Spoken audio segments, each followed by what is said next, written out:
This is Eric from E.M.B.R, and I'm doing some KOM testing for downtown Eruption. I mentioned this at the end of my Scotland Smash video.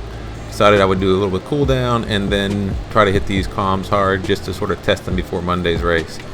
My goal was just to get a sense for pace, but as you can see from the thumbnail, sometimes things go better than expected.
And for the record, right here I think is where the breakthrough is made.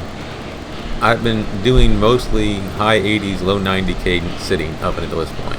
You can see lowered or popped the gear to something I could grind on, sub 70 RPM, trying to keep my heart rate in check, which seems to be the limiter for the most part lately. The heart goes and then the legs go. So I decided I was going to try to lead with the legs this time. And yeah, I'm pushing pretty big power at very low cadence. I have good leg strength. That's one of my things that I should start falling back on, and maybe this is where we finally learn the lesson. Maybe this starts to help us stick with the 5 watt per kg boys, right? I'm not saying I'm going to push 5 watt for 20. I'm just, maybe I can get up to 4.5 maybe by just grinding more like this, keeping my heart rate in check. But yeah, more to come here, but this was my big takeaway from this climb. And after that big power push at low cadence, I do go back to sitting high cadence again. Part of that is I'm just not used to the low cadence push, and I didn't realize in the moment how much heart rate efficiency it was buying me. I was just trying to push some power through a steep part of the climb. So I sit for a bit, and I'm thinking, hey, I want to save the big, the big power push on the legs for when it goes steep incline at the very end, and that's what I'm doing. But now watching this back after the fact, I need to learn how to low cadence push for just longer. Practice it, do 4-minute intervals, those sorts of things, because there's some efficiency to be found there for sure.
So the good news there is I picked up the Volcano KOM jersey, got a PB. The bad news is I'm still not sure that'll keep me attached on Monday, but boy can dream. And after the Volcano KOM, I descended and then cooled down for about 20-25 minutes fishing for a feather. I wanted to do the Zwift KOM with a feather and see how that looked for the end of the race. And for the Zwift KOM, I do have some experience doing low cadence grinding on the first half, sort of sitting down on that little flat section and then low cadence grinding the top. So I have my ghost to chase, and I'm just shooting for a PB.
And the problem here is it launched my 140.4 ghost instead of my 139 ghost. Didn't realize that during the climb, so I thought I beat my PB, and I found out afterwards I was short.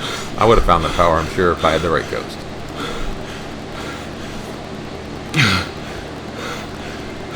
And the other thing to remember with the Zwift KOM here and also the Volcano KOM before it is I was pretty much zone 1, zone 2 tooling around before both climbs. During the race, when there's going to be surges all around them, yeah, I probably won't hit these same times, but it's good to know that at least I have the power in me to do so. And after Zwift KOM, I cooled down for another 6 or 7 minutes, and then I figured, you know what, one more sprint, legs are feeling great, let's give it a push. And this is Seaside sprint. I'm just picking up a little power so I can carry speed down the descent. I'll actually do the proper sprint once we get to the bottom.